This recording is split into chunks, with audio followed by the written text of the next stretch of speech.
Hi, you're listening to When Isabel Met Aviva, a podcast about rom-coms, female-driven screenwriting, and how to break into the entertainment industry. I'm Isabel. And I'm Aviva. And thanks for listening to our podcast.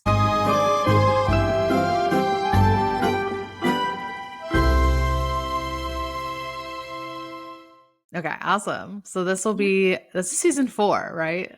Season 4 of the podcast. That's crazy. I can't believe how far we're into it. And it's only been it's under 2 years that we've been doing this. So. We're just going to keep doing it. Yeah, we can't be stopped. So yeah, Isabel, what's been going on in LA in general? Yeah, how have you been? Yeah, well, I mean, obviously the beginning of this year was pretty insane in LA. I can't remember if we talked about this on the podcast or just texting, but I very much came into the start of this year like so motivated. I was just like, I'm going to spend all of January like writing. I'm going to get so much writing done. I'm finally going to finish all these rom-coms and all these I feel like I have so many scripts that are like halfway there, Yeah. And then obviously the fires happened and work got like pretty insane from that. So that didn't happen, but I finally feel like I'm kind of getting back to that like original plan that I set off to kick off 2025 with. So I did a lot of writing over the weekend. Yay. I definitely am finding myself, it is interesting. I don't know if you feel this way, but after having worked with producers and done development, as like painful as that process can be when you have like so many different people, reading and giving feedback, I do see how I've learned so much from it, and how like when I'm sitting down to write, I've noticed just like my general pacing of getting things done. I'm like, some days I feel like I haven't really done anything, but then this morning I sat down early this morning to write. I was telling myself my goal was to like do 5 pages. And then I realized that I'm almost finished with the first act. And I was just like, when did that happen? But I do think a lot of that has to do with both the like outlining I feel like I learned from my experiences with producers, and then also just something that I keep finding helpful has been, as I'm going scene to scene, I just keep telling myself like, okay, what happens next? And then like just answering that by like writing the next scene has been kind of my little like, I don't know, tip or trick to move myself along before stopping. But yeah, so I don't know, I've just been writing a lot. I definitely have felt a lot of inspiration come back. I mentioned this to Viva. I can't really share too much, but I have like some potential news about one of the scripts that I wrote. I'm just waiting to hear things. I feel like a little superstitious that I don't want to like jinx anything. So I'm just going to be vague in that. I'm just waiting to hear some news on it. But I wanted to share from a meeting I recently had with some producers, just like a little bit of a pep talk I feel like they gave me that was like really helpful, and just a good reminder that like I don't know, they were basically kind of reminding me that like that I moved to Los Angeles to pursue film, even though I do like really love my day-to-day job. Sometimes it is helpful just to talk to other writers and other creatives in the industry to kind of like remind yourself of like why you do this and what you want out of it. And so I don't know, it was definitely like gave me a little bit of hope just to like hear other people tell me that they like think I'm a good writer and that they like my ideas and stuff. And so they were telling me like, just keep writing, just like don't give up on that, like just write and try not to think so much about all of the other stuff. So I guess that was the thing that I really wanted to share, that I think everybody kind of needs to hear, is like I think we tend to like stress and get so caught up in the like, how am I going to get it made? Like, who's going to like it? Who's going to read it? Like, will somebody else want to do this? And all that other stuff that just like takes us away from doing the actual writing, right? And like that's, we're writers, like that's what we want to do. That's what our art is. Our art isn't necessarily the like production of it, the direction, right? Like all of that other stuff. So I don't know, for me it was just kind of a good helpful refocus on reminding what my art is, which is just writing and telling stories. And so that is just like the main thing for us to focus on, is just write and keep writing. And we can always like you can always pitch it. You can always worry about all that stuff later. But I think the most important thing is just finishing your scripts and, and writing those other ideas that you keep like, thinking about or daydreaming about. Yeah. Elizabeth Gilbert, the writer of Eat, Pray, Love, and I love her, and Big Magic, which is one of my favorite books on creativity. And she talks a lot about how we can't, like, we should just enjoy the creativity and the writing and not rely on it for income, even though that's like, she talks a lot about that. I'm not paraphrasing as well as she says, but just that it kind of like kills our creativity if we're just, we're like, you have creativity, like you have to like make us money. I can read an excerpt another time, but it's a good reminder because I want that to happen for us, but then it can kind of kill like our drive to just write, Yeah, it's so true too, because it's just like, I don't know, I do think about that a lot with creatives. It's just like we're going to do this no matter what, like it's just like a part of who we are, and that's what makes us different. That's what makes us different from people who like enjoy a different type of lifestyle or job. Like our brains just don't work that way. And so it does make me sad how like sometimes we do get caught up, right? And they're like, oh, it's never going to happen, or like it's going to take so long, or like other people who don't understand us can like put us down, right? To be like, oh, how are you going to make it? You're just one of all these millions of people trying to do it. But I do think, I don't know, I just keep coming back to you have to write. This is a good pep talk for me because I have not been screenwriting specific. I mean, I wrote like a 10-page play last week. That's something. Hey, that's something. Yeah. But I need to take your advice and just like really focus on the writing, because I've just been feeling like it's so up and down. Like if you listen to like 2 episodes ago, I'm like so hopeful too. Yeah. It just depends on like the week, and it often does depend on, if I did get good news or hopeful news. And I think, I need to just like focus on writing, and all that stuff is like bonus goals that we have. Right. Yeah. Yeah. Oh, I wanted to ask you, we can cut this out if you don't want to talk about it, but if you're co-writing a rom-com with your friend, right? Oh yeah. My friend and I talk about that. yeah, totally.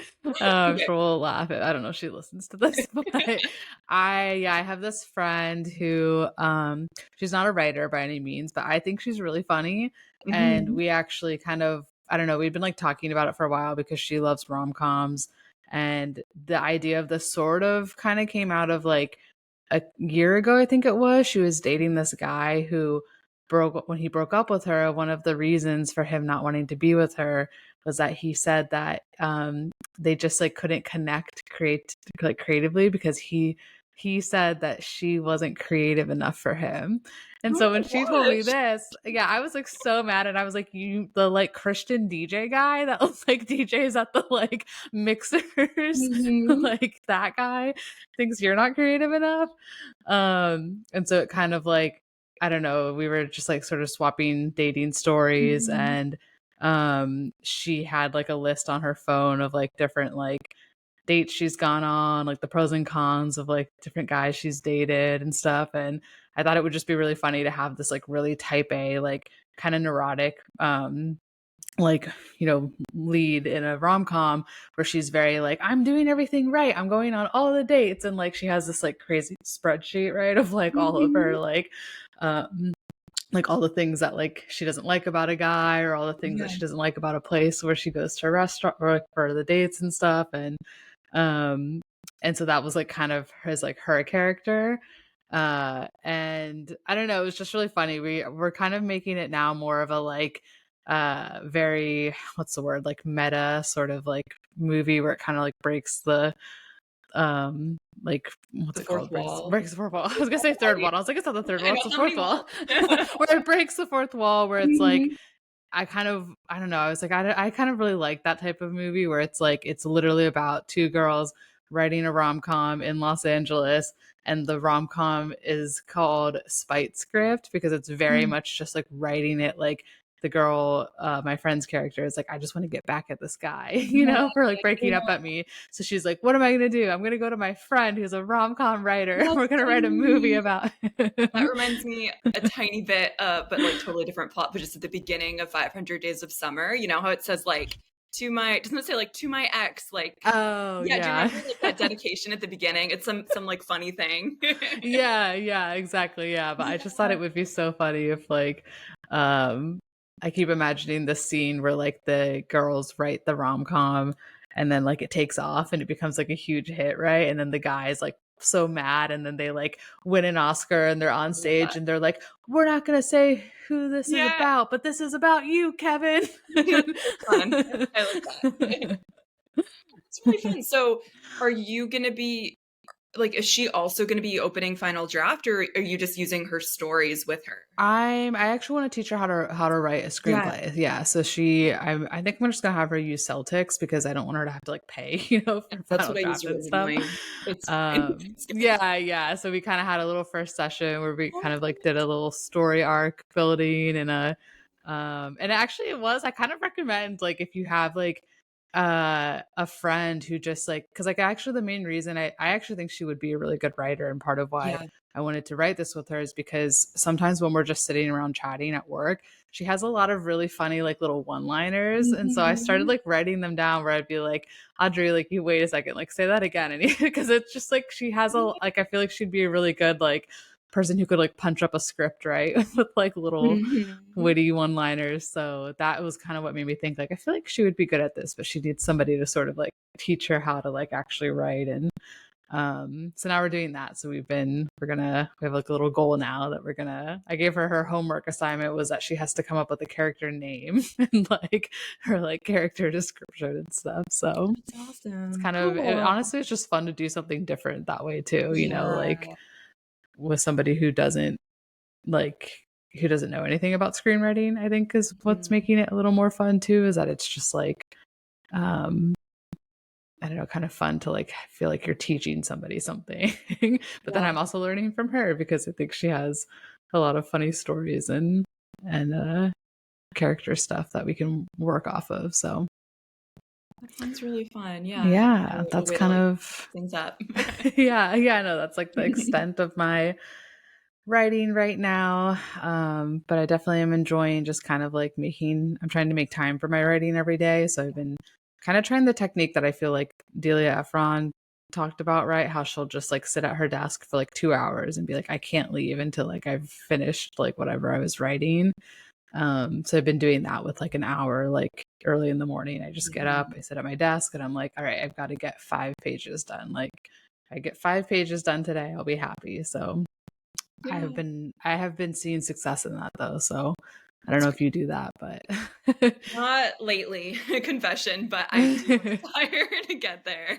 yeah. I'm either like writing all the time or not writing, and then when I don't write, it's kind of hard to start again. But Yeah. I want to start something soon. I mean, I wrote I wrote a little short play, and actually, my boyfriend like I was like the creator of it, but he like helped with one of the characters. So it was like kind of co-writing a little bit. I was like, you can have a credit if you want, but Aw. it was for a play. Like I just entered this play contest, but yeah, I have not started a feature in a while. So I want to do that. I've just been in like a discouragement period, Mhm. but need to get out of that. Yeah. Why do you feel discouraged? Just like Just because of like external things I can't control with mm, like sales and hearing news and yeah. but I did okay, this is a positive thing that happened that just came to me. I did have like a general meeting, I guess you could Ooh. call it. I think I texted you about it. Um, so I've still been using we talk about Isabel all the time, but she was like just a really helpful guest. Yeah. And yeah, so I've still been using her technique where I ask people to Zoom with me instead of just telling them about my script and then them like not writing back, like a producer or like a higher up.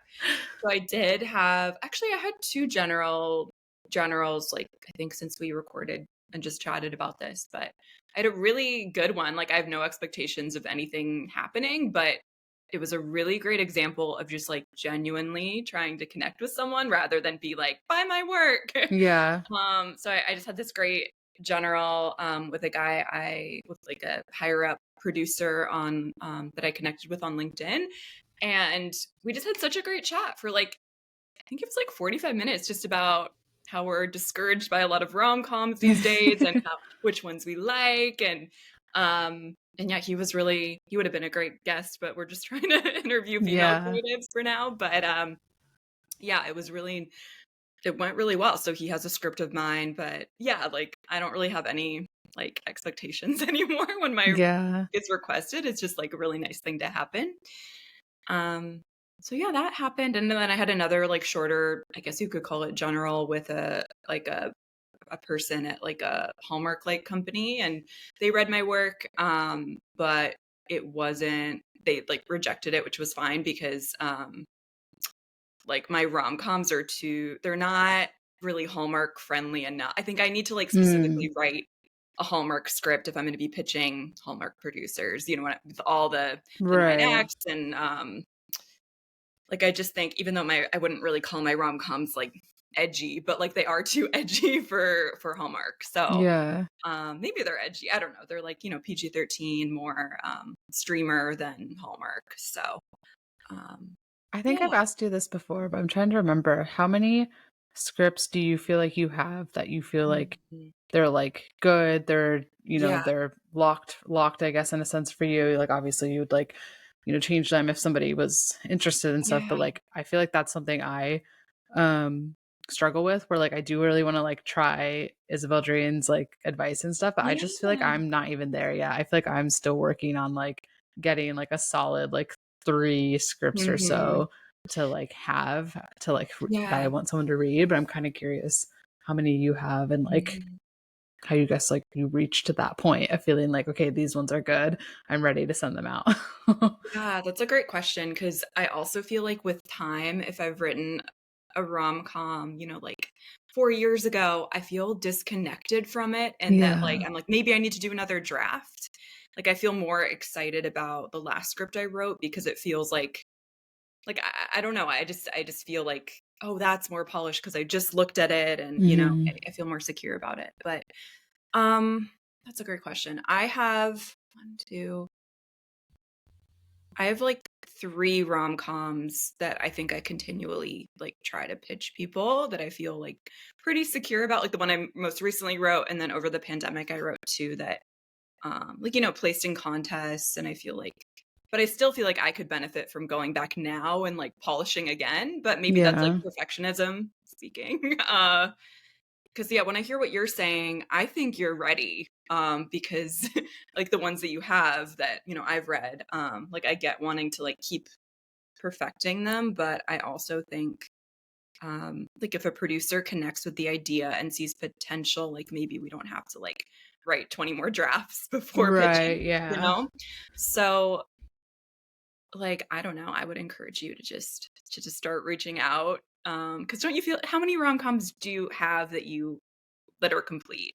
Do you know? I would say I have 1, just the Zac Efron one, because I mean, I'm not including, obviously I wrote 2 scripts for producers. One of them is a holiday rom-com and the other one's a kids movie, but I don't necessarily feel like I can like use those to like introduce myself to people. I don't know, maybe with the holiday rom-com, but those are like, you know, or were written with other people, I guess, or were, I guess, developed with other people.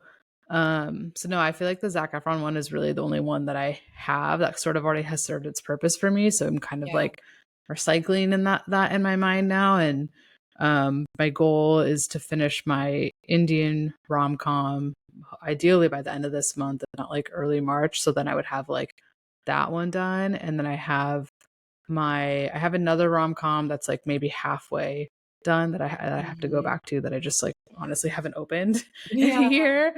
But then I also have like a family comedy that I'd like to finish that I think is almost done too. So I think I could potentially have those 2 scripts done like in the next few months to like, so then I could start reaching out to people, but I just don't feel like I really have anything that's like really ready for me to like approach.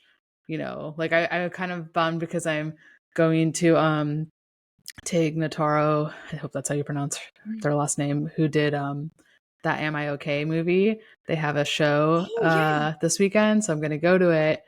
And if I get a chance to like talk to her, I'll give her one of our business cards. Yeah, do it. But I was thinking like, yeah, like that would be an ideal like director that I'd want to work with for like a queer rom-com, but I don't have anything ready. So yeah.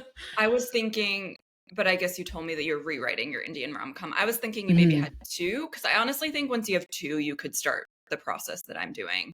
And then also share if you feel comfortable, you know, with these. You don't even have to say what it's about, but just say, oh, I've written a few others for, you know, producers, whatever. Because I feel like that adds like legitimacy. Yeah. But yeah, I'd say for me, as long as I have 2 rom-coms I want to tell people about, I think that's enough at this point. But the more the better, I guess. Although I've heard that if you have like it's not a good idea to pitch like 8 different, like it's good to like have a shorter list. Yeah. You know, I did just realize I do have a rom-com that I actually really love. I think I've told you about it before. It was like kind of inspired about Pete Davidson. It's like about 2 comedians who like go on a road trip and stuff together. And I actually really love that script. I just feel very like afraid, I think, to send it to somebody because it's such a like, it's basically a before sunrise or a what's the word I'm looking for? It's a very like walk and talk type of script. It's very When Harry Met Sally. Like that was what inspired it. And then I kind of basically added that to the idea of 2 like comedians kind of like falling in love on a road trip, and they do like their little stand-up bits. But I just feel like it would be such a good little like indie movie for someone like, I don't know, like if I actually wanted to be, I wish I like wanted to be a stand-up comedian, because like I feel like that would be the way into like my career, right? Would be to just like be a stand-up comedian and then try and get this little movie made. But I don't want to do that. So it does feel like, I don't know, I'd have to like really find the right person who gets it. But I think that the dialogue in it is really good. It's like one of my favorite dialogue movies I've written. It just feels very like it's like you'll be immediately turned off by it, right? If you're not into like a talking movie. Maybe Emily Ting would read it actually, because it's the same kind of concept, right? Of It's Already Tomorrow in Hong Kong. Is that what her movie's called? Yeah, that's one that my boyfriend, so I've, you know, been educating him about the rom-com, making him watch stuff, and he lists Emily's movie as one of his favorites thus far, and we've seen really big ones so far. So this is actually a good segue. I wanted to mention quickly, so I went to Hawaii recently and it was really fun. I want to hear how your trip was. It was a really great trip, and we were on the flight back to Seattle a couple days ago, and we watched When Harry Met Sally at the same time. Like we each had our own like. Well, actually, there weren't screens. Like, I'm sad that a lot of planes, I guess, don't have like you have to watch on your own screen now. But you can like connect to like they have free movies like through their Wi-Fi. So they had When Harry Met Sally, so we both watched on like our individual like I had my laptop and he had his like phone. And we watched at the same time because he'd never seen it. And I think that's also a top contender. He really liked it. And it was very like meta because when Harry and Sally are watching Casablanca at the same time. And they're like talking about it. I kind of felt like we were watching, we were both like watching at the same time, but we're in the same space. And I also realized that, my boyfriend is kind of like Harry. Oh, really? Not like entirely, but I was like, wait. In some ways, when I mean like kind of being like, how he does like silly voices and like has like, again, the opening scene has a lot of like dark humor. I was just like, wait. Oh, that's cute. So I just wanted to mention that. And then we were also, on Oahu, and that is kind of like the Hollywood of Hawaii, where a lot of films are made. So I don't know. I thought I would mention that too. Like we watched Blue Crush when we were there. Gosh, yeah. I love that movie. And it's like fun to watch a movie like in the filming location. So were you guys just in Honolulu? All over. We went to the North Shore. We went to Honolulu, but we were staying, not in Honolulu. And I'm gonna say it wrong. Waianae. Oh, okay. On the west side. Yeah. So you lived on the Big Island? I lived on Big Island. Yeah. Yeah. I've been there too, but not for a while. But I see why you lived there because it was just so nice. It is so beautiful. That's so fun. Is that your guys' first vacation together? Mm-hmm. Like we've done we did like camping and stuff, but this was like our first like longer trip. So Aww. yeah, it was really fun. Yeah, it looked really relaxing. And I was just like, Yeah. oh, that sounds so perfect right now. Oh my gosh, it's hard to be back in the Seattle area because it's just so cold and gloomy, and we're not gonna have spring for a really long time, I think. Yeah. So but yeah, I wanted to mention that. Just trying to think of any other news to mention. Oh, Romcom news. Nobody Wants This was renewed for season 2. Oh, That was yes. on my I'm really list. excited about that. Yeah, that'll be good. Oh, Elizabeth Hackett and Hillary Galanoy, like we interviewed them on the podcast. Oh, yeah, They're their movie came out, right? yeah, La Yeah. Dolce Villa. Is that right? Yeah. I think so. I need to watch that. So that's set in Tuscany about a woman who buys a $1 house to refurbish. Yeah. Yeah. Is there anything else that we wanna I was share? going to ask you when you back to when you were talking about the general you had with that male producer. I was kind of curious what his thoughts were when you said that you guys were talking about like how you're discouraged by like current rom-coms. Like I'm kind of curious from his perspective what he said about like Yeah. what he doesn't like about current rom-coms. Yeah. Okay. I'm trying to think. This feels like after vacation, it's like hard to remember what happened before. Yeah.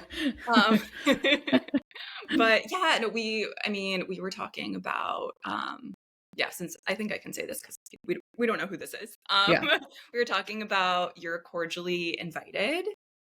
Do you know? Mm-mm. That's a new movie that just came out on Amazon with Reese Witherspoon and Will Ferrell. Talked to other people about this too, and it was just not great. We were supposed to believe that Reese Witherspoon and Will Ferrell are like falling in love, but like That sounds like such a random pairing. I can't like, even like picture them kissing. That sounds I mean, I'm gonna be like they transparent. I can't haven't imagine even that finished chemistry. it. I watched it in chunks, and I there was one point where like there's like an alligator in someone's bed, and I was like, this is just too much for me. It was like it wasn't funny. And because they're on this like island for basically it's about like a double booked wedding. So like two different families think that they're having their weddings on this island, and they have to like share the space for their wedding guests and everything. And it just was like not good. But I don't even know if it had potential. Reese Witherspoon, she's amazing, but it just like it was distressing. So we talked about that. I think he kind of just agreed with us in that I kept talking about our podcast too. I think like we just agreed that these movies just like there's no chemistry. I was curious about like if chemistry reads even happen. And I think often they don't. I'm trying to think what else we talked about. Just that like they're just so aesthetics based that it like there's just no story and no chemistry and no humor. I did attend that film Fatales. They did like a thing with rom-com writers or directors on Valentine's Day, and Emily Ting and Christine Luby, who we're going to interview, and somebody else that was on the pod were all in it, and they actually talked about that, about like chemistry and how like some of them do chemistry reads, and like how to like if they feel like the chemistry is off between their leads, like how they kind of like try to inspire the actors to like hang out like offset or like do things that will kind of like help them like get to know each other a little better, because it can be awkward how like sometimes they don't like meet maybe until like the beginning of shooting, or it's just like it was kind of interesting to think about. But it does sound like some people do chemistry reads, but like sometimes they don't always happen. I think it really just depends on like who's making the movie, right? What you just said sounded like a rom-com plot, by the way. I was thinking, oh, that'd be like what if there were a rom-com with two like rom-com leads and they just have zero chemistry and they hate each other, and then like the director or someone, or I don't know who's responsible for this, they have to like go on a bunch of dates to like, get chemistry and then they fall in love. And then they actually fall in love. Or they hate each other. I don't know. Yeah. Wait, so did you attend this event or it was just online? It was on Zoom. It was just a Zoom. Yeah. Okay. Cool. I would like to watch that. Yeah. I was just thinking though too, I don't know, I had a thought when you were talking about what the guy was saying about how just like it does make me sad. I saw some clip on Instagram about how um, uh, like sometimes producers or like studios will ask like how many followers like an actor or someone has right before they like will sign them on. It made me so freaking sad just to think about like this is, I feel like the future, right? Is like all of that stuff like playing into it and how I don't know, I was just thinking about how I feel like one of the big problems to me with like current rom-coms and just like I don't know, current movies in general is how they do feel so like commercialized in this way where it's just like it does really feel like they're just made for people who just don't really have an attention span because like we're not watching movies like we used to. And I was thinking about how like I even notice that in myself sometimes where I'm just like doing other things like while I'm watching a movie, whether it's like I'm working with like a movie on in the background or I'm doing laundry, cleaning, all this stuff is going on while I'm trying to watch this movie. But then you really only hear and like see like big certain parts that like make you laugh. And then you kind of like have this weird way of being like, oh, that movie was like kind of funny, you know? Like yeah. Where did I read? There was some article, that was talking about like mandates or something and saying that they need to like the writers are being asked to like I think this is for streamers or something, like dumb down their dialogue or like have more exposition so that when you're like doing laundry, you can just like understand what's going on more. But that's like really sad.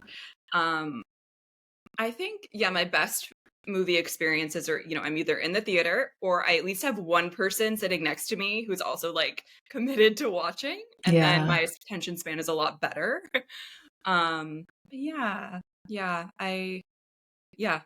hope we don't just keep making them so commercial and so like dumbed down because that's not fun. But I'm also multitasking sometimes. If you want to talk about this, you said something about like dating apps that we had to Oh yeah. Oh yeah, I forget what I was going to bring that up for. Oh yeah, so I got on Raya, which I don't think you're supposed to talk about it because it's like celebrities are on it. But one of my friends like got me on it and so I actually went into it thinking like this would be a good networking app because like a lot of creatives use it, like a lot of producers, like executives, other screenwriters and stuff. And I do see a lot of those people on there. But it just really feels like nobody actually like uses it. Like everybody just kind of like I feel like is on it to be like I'm on Raya. But then I've like maybe talked to like two people on it. But I guess it's kind of fun just to see like oh there's like it'll say like screenwriter or like producer or executive and I've been trying to like connect with some other like women on it mostly just to see if I could meet anybody for the podcast or just like chat with. But again, it just feels like nobody really actually uses it. But I have seen a lot of celebrities on it, which has been kind of funny to just see like I don't know, to see like their like dating profile. Yeah, that was kind of weird. It like made me laugh to think like how funny it would be if Zac Efron was on it and if I could match with Zac Efron on a dating app, and then my whole script would just become so meta. I would love that. But I have also sidetrack been really here for all of the internet obsession with Zach's brother Dylan Efron because I guess he's on some reality TV show right now. Oh, really? I didn't know. Which one? He's on what is it called? It's something on Peacock. Where they like I don't really understand the premise of the show. It's like they are like traitors, that's what it's called. It's like they're liars or something. But I guess he is on this current season because I was like, why is my Instagram feed like blowing up with like stuff about Dylan Efron? That's really funny. But yeah, everybody's like comparing him to Zach and yeah, I don't know. I forget. I feel like there was something I actually was going to tell you about that dating app, but I can don't like remember. go back to our text for this next season 4. We have a few guests lined up. We're still looking for more. We were so consistent last season for the most part, and then the fires happened. But just as soon as we can line up guests, we'll release episodes. But I reached out to like a bunch of like higher up people through email and all no's, but cool. We got a kind of story of my life right now, but we got like a few, I texted you this, yeah, like a few like no's from like pretty famous people. I mean, from their teams, but I was Yeah. like, that's kind of exciting. Like, I think I can just say this, like Sandra Bullock's team was like, no, but they did write back. But yeah, hey, at least they responded. I know. I really feel like you are like really great at sending emails because you Thank get you. responses Yeah. from these people. And it's satisfying, but also sad to like, you know, I have mail suite for our like podcast email, so I can see Oh, really? how many times someone opens an email and it's like, now I officially know we're just like not getting a response. Wait, how do you see? I sent an email to Mae Martin's publicist the other Through our day. email? Okay, I can check. There's like a little check. Maybe you need Mail Suite on your computer too to see it. I don't Oh, yeah, because know. I I can sent check. it from our email though. But do you know who Well, Mae Martin is? no, who is that? They're a non-binary comedian, but they have a show. It's a rom-com show on Netflix called Oh, Feel Good, I think it is. It's like a kind of like an autobiographical type of like queer show about their life as like a comedian, but it's kind of rom-com-y. It's like basically about cool. them I'll look that up. getting into a relationship with this girl and as like a comedian. I started to watch it. I kind of couldn't get into it just because it's a little too painful for me right now.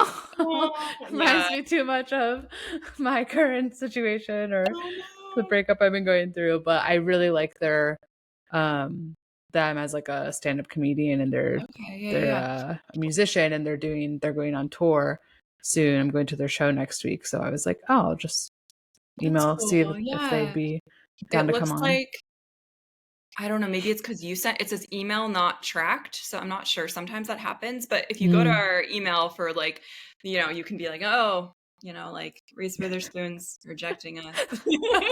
Reese Witherspoon rejected us. Sandra Bullock She rejected has. us. Let me check. I think, I mean, we're talking about her team. Who knows? Let's see. Oh yeah, I have been. Did they ever even open? Oh, you know what? Reese Witherspoon's team never Didn't opened. even open the email. They never opened our email. I do recommend just a hack for everyone. Mail Suite is really, it's free, and you can like be creepy and like see how many times someone opens an email. It's interesting, and you get like a little fire emoji if someone opens it like a bunch of times in a row. Do people have this on their phones? Because I will feel really bad if people can tell when I've like read their message and then just don't respond. I'm not sure about like phone versus Okay. laptop, but yeah, so we've been rejected. Oh, and Meg Ryan's team said no, but that's okay. Hey, we got Delia Ephron. We got Jessica We'll get there. Bendinger. Like, we've had a lot of other really amazing guests that have come on our show. For sure. And I've been linking in, like I said, with a bunch of people, and I just asked a woman I would love to have on the podcast. We'll see if she writes back. So I would say, yeah, this year has just been the year of LinkedIn. Like it is really. The year of LinkedIn. It's a great platform. I mean, a lot of times someone will accept my like friend request or whatever you call it. And then if I write to them, they just like won't respond or even open it. But I have connected like with people I wouldn't otherwise connect with, who I don't know. Like it's not like we met at a place. Yeah. Yeah. So I recommend LinkedIn. I recommend Mail Suite. And like Isabel said, we have to just focus on the writing. Yeah, just keep writing. Keep writing. I think take the pressure off yourself to feel like anything else needs to happen of it. I think because like nothing can happen if you don't finish the script. Like that's what I keep reminding myself. I can't even send emails and like try and connect with producers and other executives. I can't even do that step when I don't have scripts that are finished and completed that I'm confident in. So that's where like for me, my number one goal and focus for the next couple months is literally just write and get myself 2 scripts that I'm like ready to share and send out to people. And really good goal. Yeah. For me, I want to start a script. I'm applying. I mean, I feel like I'm like waiting for news or about to apply for things for like multiple different things. I'm applying with my friend who's a director to this female like filmmakers program. So I hope we get in. But I don't know how competitive it is. It's actually, oh, you know what? I can mention it, and this will be past, I think this will go up probably past the deadline anyway, so I'm not Yeah. adding more competition for myself. It's for Washington female identifying filmmakers, and it's Rachel Noel James program. Oh, So cool. we had her on the podcast. She has her own female production company with her co-producer Sienna, and they're launching like a pilot program for like new filmmakers. So if my team were admitted, we would have $10,000 to make a short film, which would be really cool. Awesome. So I want to make a proof of concept of the rom-com I wrote last year. So like I need to figure out if we were admitted, or separately maybe like how to condense my feature into a short, which I'm still debating how that would work, but I think it can. Yeah. Yeah, so I guess that's like film related. Like I've been working on like essay answers with my friend. I mean, it's not only like 3 different essay questions, but we've been working on that. So yeah. That's really cool. Yeah. So that's hopefully awesome. we get into that. That would be awesome. Yeah, I'm trying to think if there's anything else. I mean, we'll just start interviewing more people and writing. and hopefully good news. Like I was supposed to hear back. We were supposed to hear, I'm going to be vague again, but I was supposed to hear about my script that I have that shopping agreement for. We were supposed to hear news back in January, and then of course we have to wait longer. So I don't really know what's going on with that, but I'm trying to stay hopeful that eventually that will happen. But yeah. Yeah. Well, I'm going to just manifest some positivity for both of us. Yeah. Some positive news. Sounds really good. So yeah, I think that's all for now. So thanks so much for listening, everyone, and see you next time. Yeah, and keep writing. Keep writing. Don't give up. Yeah. Bye. Bye. This has been an episode of When Isabel Met Aviva. Thank you so much for listening. If you want to stay up to date with our episodes, please subscribe. Bonus points if you leave us a positive review. You can follow us on Instagram at whenisabelmetaviva and on Bluesky at whenisabelmetaviva. You can also find our personal profiles on Instagram and Bluesky too. Feel free to reach out if you have any questions or need any advice about your screenwriting career, or if you just want to obsess over rom-coms with us. And don't forget to watch and write as many rom-coms as possible.